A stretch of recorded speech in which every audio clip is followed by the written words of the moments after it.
Madame, Monsieur, bonsoir, bienvenue dans ce journal. À la une de l'actualité, lancement à Abidjan de la Semaine nationale de la propriété.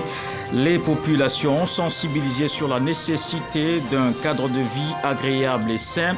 L'opération se tient en prélude à la fête de l'indépendance prévue le 7 août à Bouaké, dans le centre de la Côte d'Ivoire, ville qui va accueillir les festivités de l'an 65. La grande famille de la police accueille 631 nouveaux commissaires et officiers. Ils sont issus des écoles de police d'Abidjan et de Korogo. Le ministre d'État, ministre de la Défense, a parrainé la promotion. Téné Birahima Ouattara exhorte ses policiers à la rigueur, au professionnalisme et à rester attachés aux valeurs de la République. Il y a 2 ans, la Côte d'Ivoire perdait un homme d'État, ancien président de la République. L'an 2 du décès de Henri Konan Bédier a débuté à Daoupro une messe d'action de grâce d'État à Pépressou, son village natal, en présence de plusieurs personnalités. Des prières également pour le repos de l'âme de l'ex-président du PDCI-RDA. Au Sénégal, le gouvernement dévoile son plan national de redressement économique et social. Le Premier ministre Ousmane Sonko l'a présenté ce vendredi à Dakar, aux côtés du président Bassirou Diomaye Faye. Il mise sur la mobilisation de nouvelles ressources endogènes. Les présidents de l'Assemblée nationale de Côte d'Ivoire et du Togo ont évoqué la question de la construction d'un corridor. Ce projet va renforcer la cohésion entre les populations et surtout améliorer la fluidité du transport en Afrique de l'Ouest. Adama Big Togo et son homologue togolais se sont rencontrés à Genève. Sidonie Davila, Adam Sangaré, nos envoyés spéciaux. Depuis Genève, où se tient la 6e conférence mondiale des présidents de parlement, les présidents de l'Assemblée nationale de Côte d'Ivoire et du Togo se projettent sur le développement de la sous-région.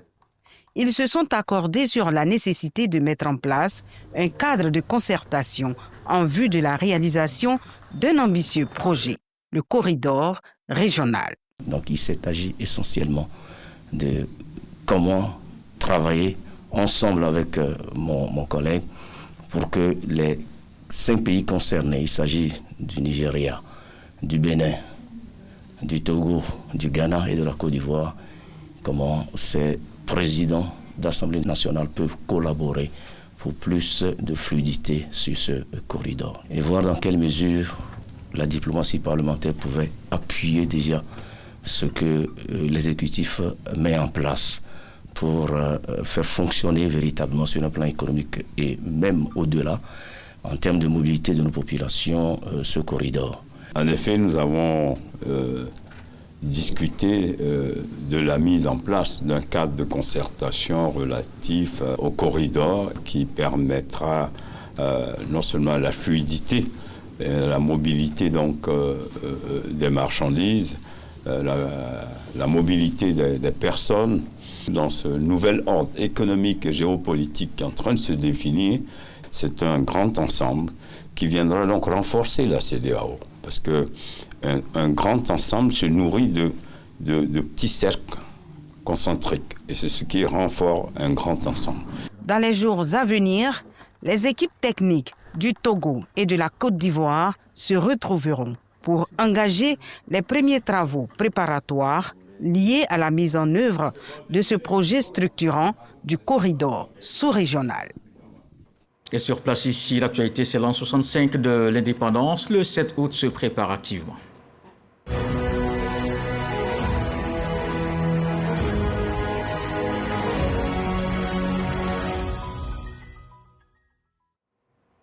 À Bouaké, comme dans tout le pays, le défilé dans les villes doit se faire dans un environnement propre.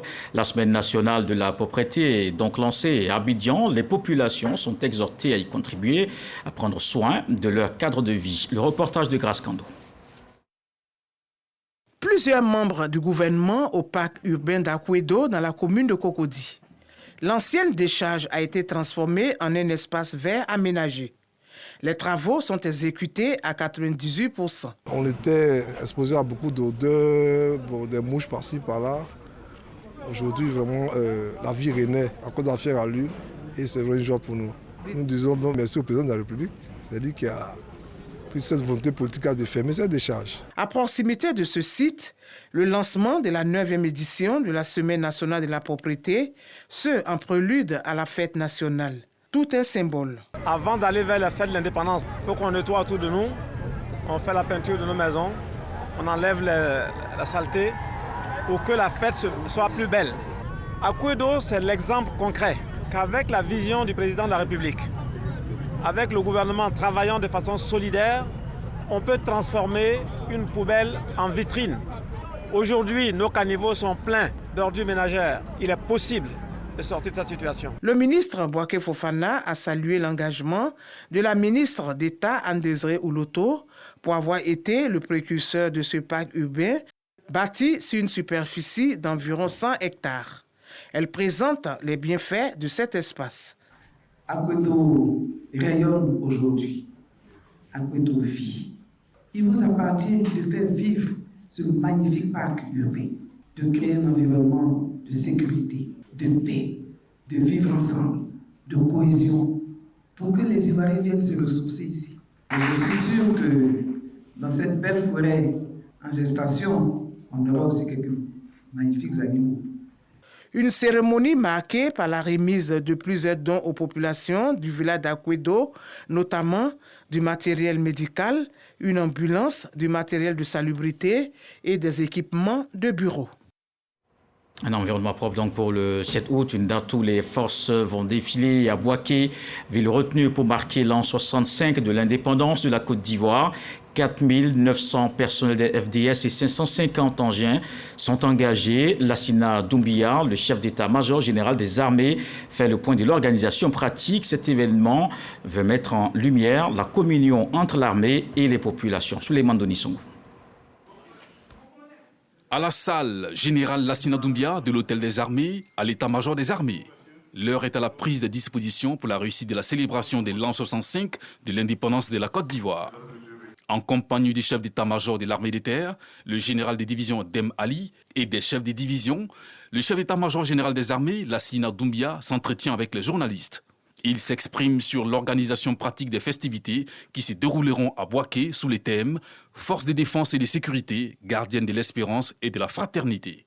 À travers ce thème, les forces de défense et de sécurité veulent irradier vers les nations une valeur forte qui préside aux grandes victoires, celle de la fraternité d'armes qui unit tous ceux qui sont guidés par le même idéal de défense du drapeau.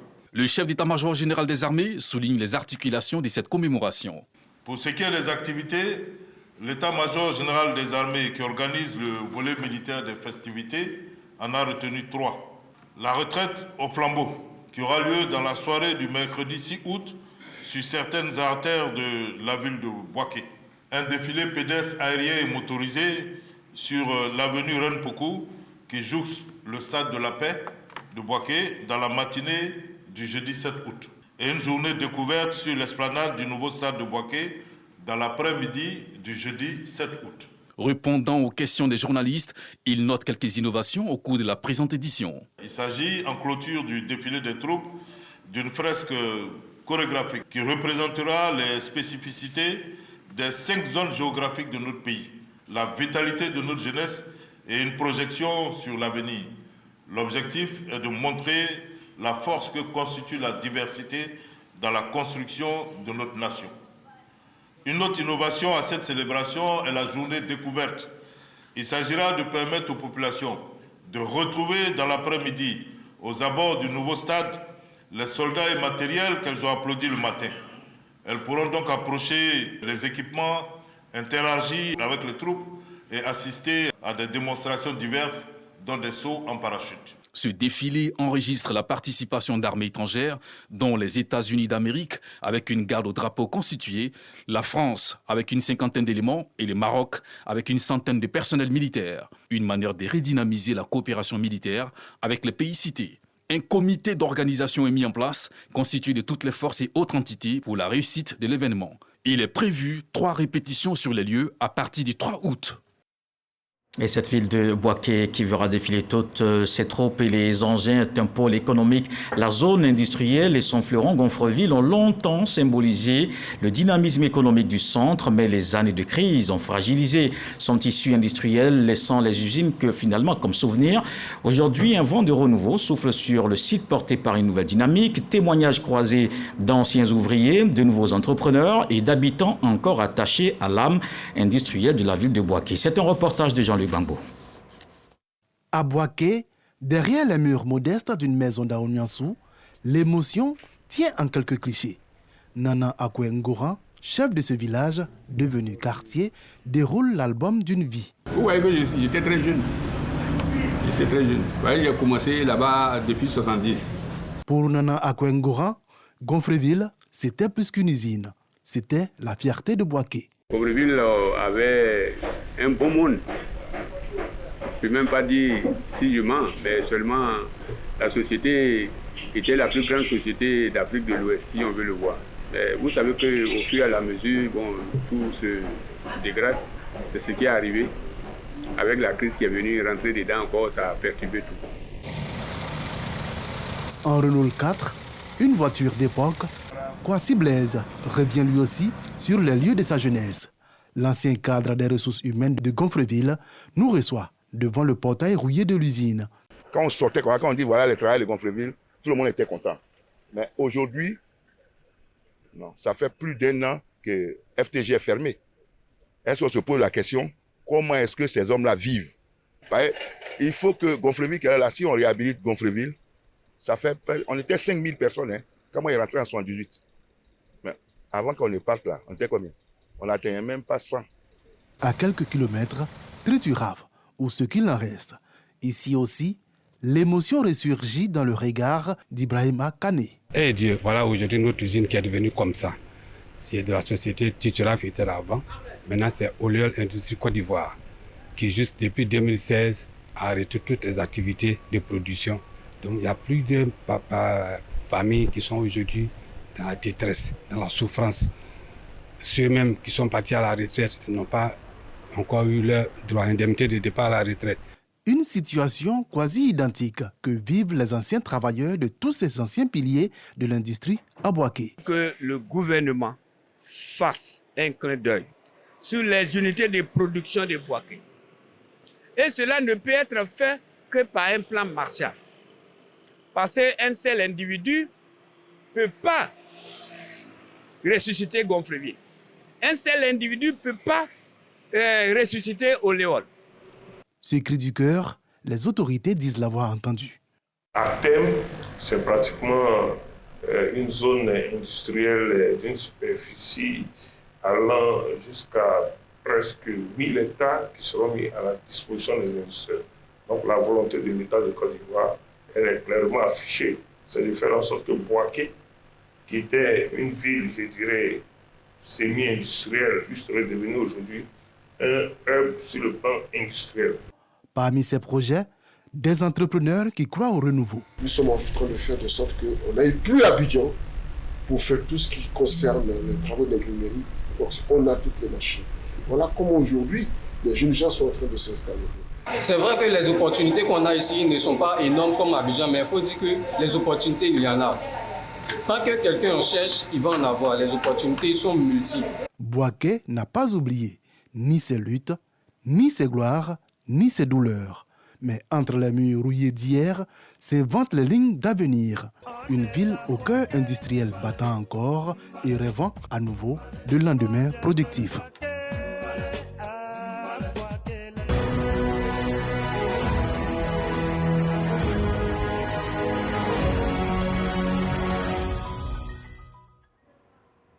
Ce mois d'août rappelle aussi la disparition d'un grand homme d'État, 2 ans déjà, que l'ex-président Henri Konan Bédié repose à Daoukro, l'an 2, marqué par une messe d'action de grâce dans son village natal à Pépressou. Plusieurs personnalités politiques étaient aux côtés de la famille afin de prier pour le repos de son âme. Herman Yamien. 2 ans, jour pour jour, après la disparition du président Henri Konan Bédié, une messe d'action de grâce célébrée à sa mémoire. Sa famille a tenu à rendre grâce pour l'homme d'État, le père et le bâtisseur qu'il fut.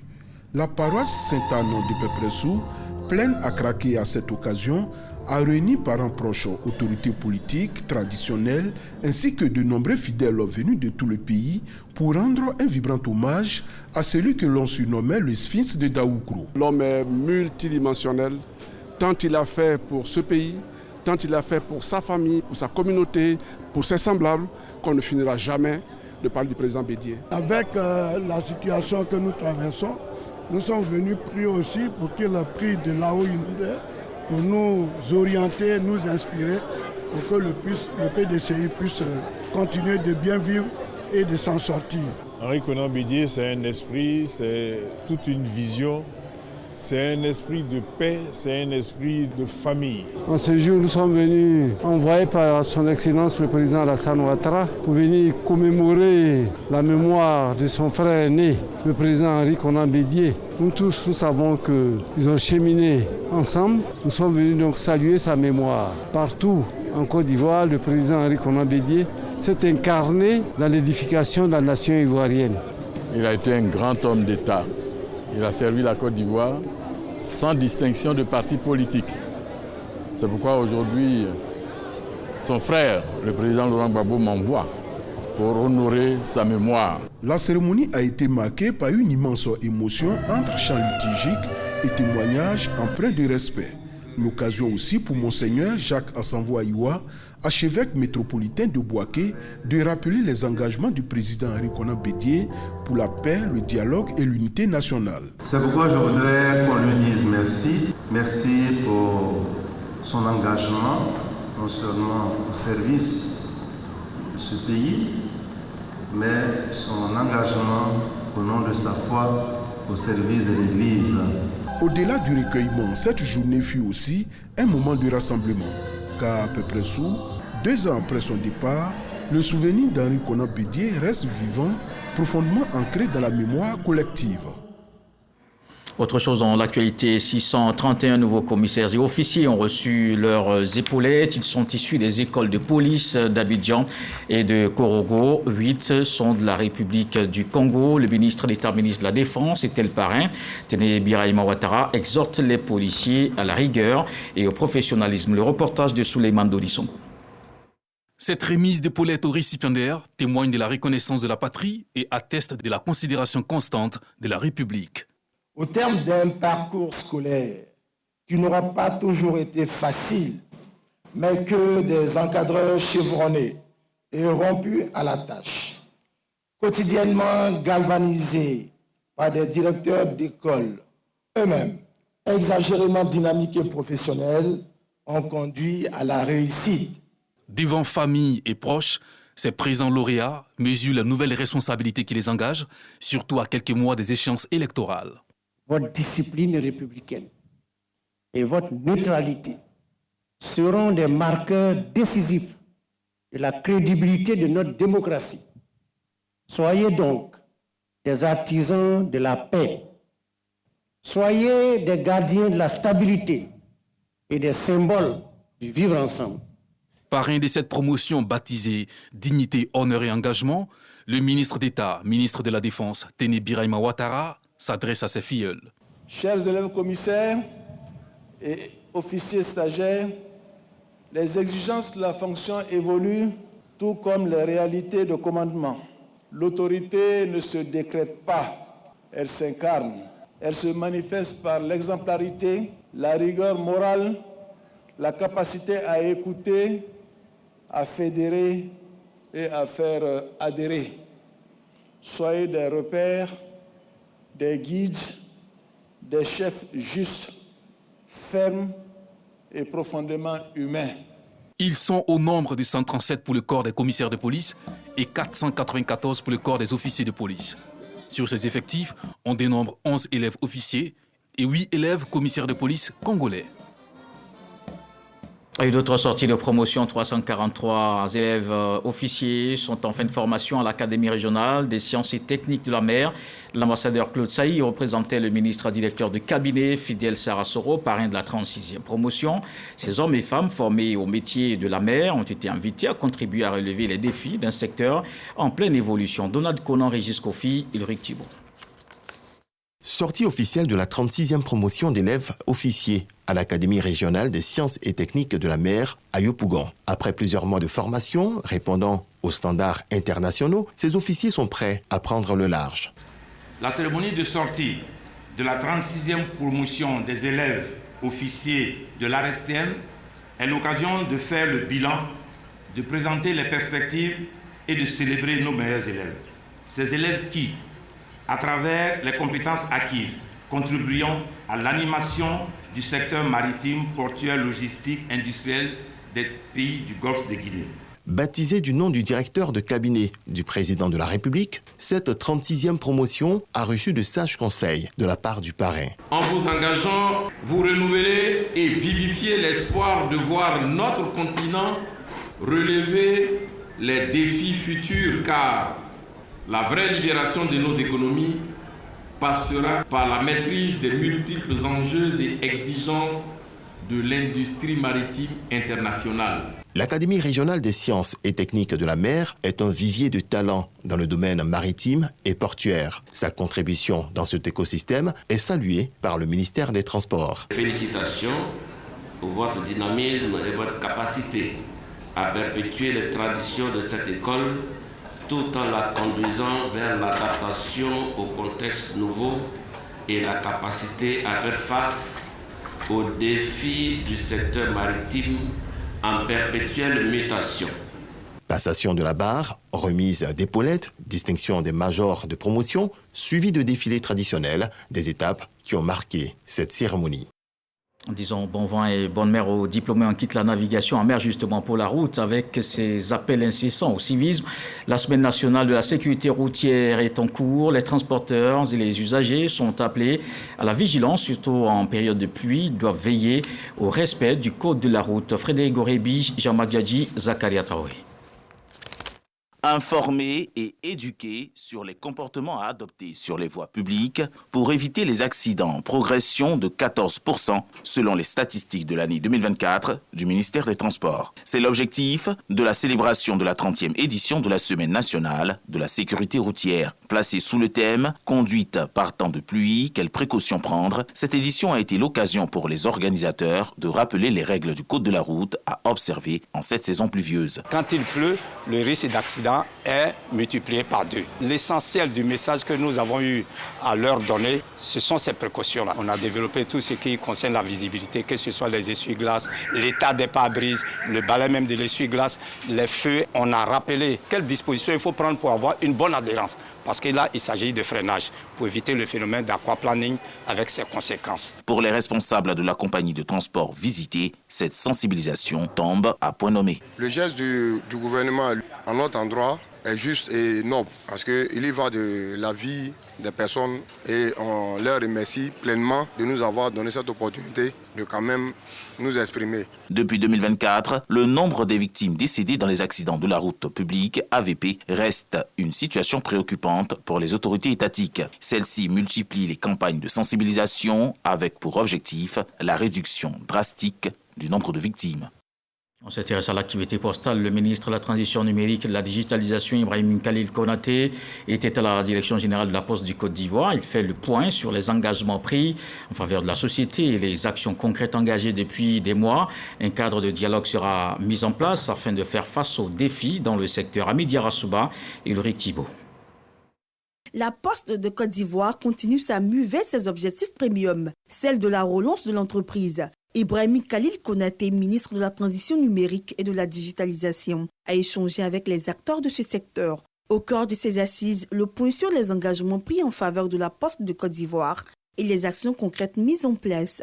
Une démarche fortement appréciée par les postiers de Côte d'Ivoire. Au sein du ministère dirigé par M. Khalil et Ibrahim, les retraités vraiment sont pris en considération. Pour la première fois depuis près de 20 ans, le salaire de la Poste a été payé avant la fin du mois. Pour le ministre de la Transition numérique, la Poste de Côte d'Ivoire est un pilier historique des services publics de proximité.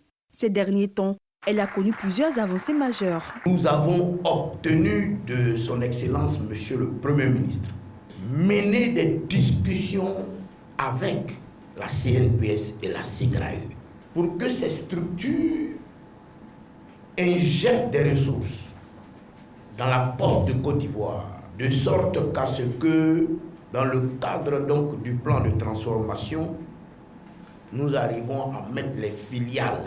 Cette rencontre s'inscrit dans une série d'échanges institués depuis la prise de fonction du ministre Ibrahim Khalil Konaté.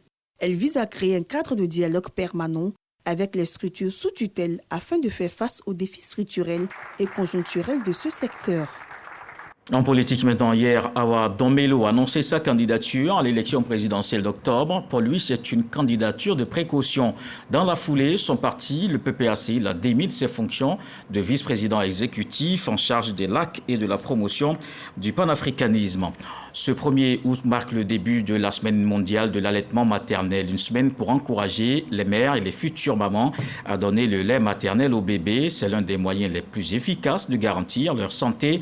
Les activités de cette semaine mondiale ont démarré ce matin à l'hôpital mère-enfant de Bingerville. Plusieurs femmes ont déjà compris le message. On le voit dans ce reportage de Khalid Diomandé.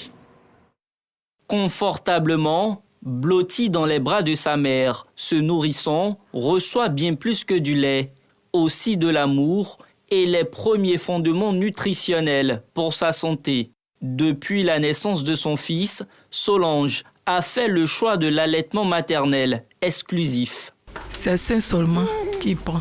Je ne lui donne pas l'eau parce que les médecins ont dit qu'il ne faut pas que je vais lui donner l'eau jusqu'à 6 mois. En tout cas, j'ai vu que le lait maternel, c'est bon. Il est souriant, il ne tombe pas malade, il a 3 mois. Emmanuel se porte à merveille et continue de grandir sainement grâce au lait maternel. Un exemple que l'hôpital mère-enfant de Bingerville et l'Association des puéricultrices de Côte d'Ivoire encouragent à l'occasion de la Semaine mondiale de l'allaitement maternel. Le lait maternel est le premier vaccin, le premier bouclier qui protège nos enfants contre les infections, la diarrhée et la malnutrition. En encourageant l'allaitement, nous luttons contre la mortalité infantile, mais il protège aussi la santé de la mère en réduisant les risques de cancer du sein et des ovaires. En Côte d'Ivoire, seuls 25% des mamans allaitent exclusivement durant les 6 premiers mois, selon l'enquête Smart 2025. Un chiffre bien en deçà de l'objectif de 60% fixé par l'Organisation mondiale de la santé. Et les freins sont multiples. Il y a des raisons, on va dire, d'impact esthétique pour les femmes qui ne veulent pas que leur sein tombe. Elles le verbalisent souvent. Il y a aussi des petits tabous au niveau, parce que l'allaitement maternel expose aussi une intimité féminine qui est le sein. Donc il n'y a pas d'espace intimiste, on va dire, réellement aménagé pour cela. On demande aussi à l'État de nous permettre de pouvoir avoir des salles dédiées aux femmes nourrices qui reprennent leur service pour qu'elles puissent pérenniser l'allaitement maternel en milieu professionnel. L'OMS recommande de maintenir l'allaitement maternel au-delà de 6 mois, tout en associant une alimentation complémentaire adéquate. Le sévrage complet est conseillé autour de l'âge de 2 ans. Le développement se poursuit dans la région du Poro. À Korogo, le député maire Lassina Ouattara multiplie les actions de proximité, construction d'une mairie annexe, lancement d'un complexe sportif à Monga, fourrage d'eau potable, autant de projets qui améliorent le quotidien des populations et renforcent la cohésion dans les quartiers. Ami Sissoko nous en parle. Rapprocher les services municipaux de la population, c'est la vision du député maire de Korogo, Lassina Ouattara. Il a lancé les travaux de construction d'une mairie annexe pour les quartiers Cocody et Marcory de Korogo. La création de cette mairie annexe n'est pas un simple projet administratif. C'est une réponse concrète à un besoin réel. Autre projet phare, la pose de la première pierre d'un complexe sportif au quartier Monga. Le futur espace comprendra un terrain de football, un autre de basket, des vestiaires et des tribunes. Un lieu de sport et de cohésion, un chantier de 3 mois. L'espace de jeu, c'est un lieu de rencontre, de sport, de loisirs. Il va favoriser la paix et la cohésion sociale. Qui ne soit pas un lieu de consommation de drogue et de prostitution ou d'agression. Cerise sur le gâteau, l'inauguration d'un forage dans le même quartier, une source d'eau potable issue d'un partenariat entre la mairie, l'ambassade de France et l'UVICOSI. L'eau potable, on n'en avait pas, c'est l'eau des puits, on en avait dans notre quartier ici. L'eau potable, on sait que c'est source de vie et santé aussi, vraiment. On est très contents ce soir, on les remercie beaucoup. Le sous-préfet central de Korogo, représentant le préfet de région, a salué cette série de projets en faveur du bien-être collectif. Les projets sont implémentés parce qu'il y a l'entente, il y a la paix. C'est pourquoi Monsieur le préfet de la région du Poro, préfet du département de Korogo, exhorte l'ensemble de la population de Korogo à soutenir toutes les actions des élus et cadres. À Korogo, chaque quartier devient un chantier et derrière chaque projet, une ambition. Rapprocher l'action publique des réalités de terrain pour que le développement se vive partout et par tous. En sport maintenant, Afro-Basket Dame Abidjan, la Côte d'Ivoire s'est inclinée ce vendredi face aux Lions du Cameroun lors du match pour la 5e place dans le cadre de cette compétition organisée en Côte d'Ivoire. Score sans appel, 68-83. Les éléphants basketteuses jouent cependant demain samedi à 12h contre l'Ouganda pour la 7e place. Dans le reste de l'actualité, pour terminer, au Sénégal, le gouvernement sénégalais dévoile son plan national de redressement économique et social. Le Premier ministre Ousmane Sonko l'a présenté ce vendredi à Dakar. Aux côtés du président Bassirou Diomaye Faye, il mise sur la mobilisation de nouvelles ressources endogènes pour faire face à la crise économique. Voilà qui met un terme à ce journal. Merci de l'avoir suivi. Retour de l'actualité 23h. Ce soir, le sage nous apprend que le vent ne casse pas l'arbre qui cesse plié. Dieu le voulant, on se retrouve demain.